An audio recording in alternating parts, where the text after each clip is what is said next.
Meeting forthwith.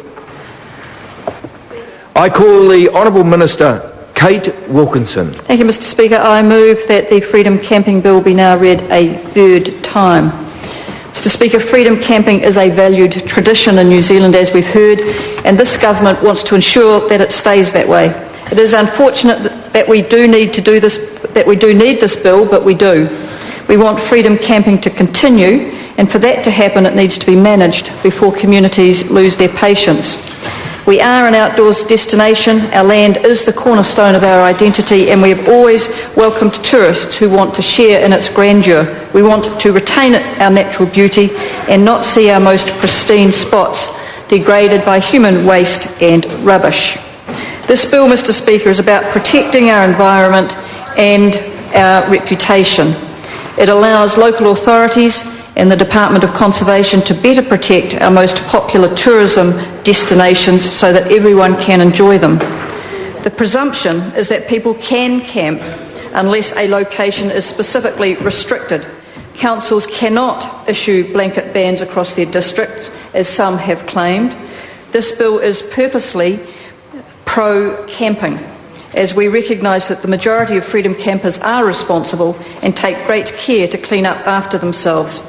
But where freedom camping is causing very real issues, councils and DOC now have the tools to act. The introduction of an instant fine is simple. If someone is caught camping where they are specifically prohibited from doing so, then they can be subject to a fine. At the moment, if a prosecution is undertaken, it costs the ratepayer or the taxpayer over $10,000. It is far more efficient and effective to simply have the tool of an instant fine than to have the matter dragged through the courts. Mr Speaker, the genesis of this bill is a case study in collaboration between private industry, local government and central government. In December 2007, the Tourism Industry Association established a forum aimed at better management of vehicle-based freedom camping. This has become known as the New Zealand Responsible Camping Forum. Its members are made up of all the relevant industry bodies and government agencies.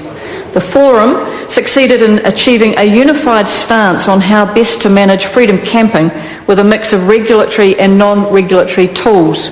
The members of the forum have and will continue to develop and distribute excellent communication and education materials, including print, news media and standard signage. In its submission to the Select Committee, the Tourism Industry Association noted that all members of the forum agreed that some degree of enforcement is required to enhance their non-regulatory approaches in order to help campers to take responsibility for the care and guardianship of the environment and our communities.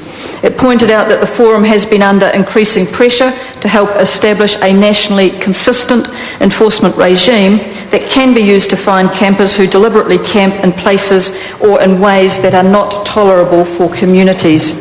It was felt that this would act primarily as a deterrent while providing a tool for land managers when deemed absolutely necessary.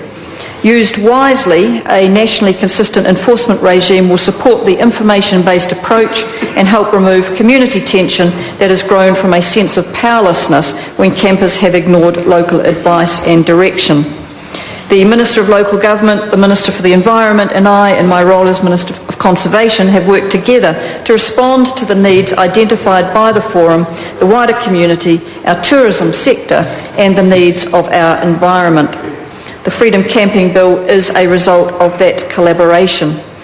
Mr Speaker, I want to again thank the Select Committee for its fine work to ensure that measures intended to address the worst excesses of freedom camping did not undermine freedom camping as a valued Kiwi tradition. As we have always said, this government is committed to ensuring this tradition continues to be available to those who camp responsibly. We are committed to ensuring that local councils and DOC are able to address problems where they have arisen. TIA stated that, quote, forum members have been unanimous in their belief that strong, clear and targeted camping information is the cornerstone for achieving responsible camping practices in New Zealand. The strongest long-term gains will come from developing a culture of environmental care underpinned by national and local visitor-friendly information, unquote. I agree with these views. The tools provided through this bill are additions to, not replacements for, the broad range of tools that are needed to encourage responsible freedom camping. My department and local authorities will use the enforcement tools only when there are real issues, and these tools are the most appropriate and proportionate way of dealing with them. Mr. Speaker, I encourage camping, and I look forward to a future where communities, secure in the knowledge that freedom campers will camp responsibly, happily roll out the welcome mat. Mr. Speaker, I commend this bill to the House. The question is that the motion be agreed to. Phil Twyford. Let me, for the record, state again that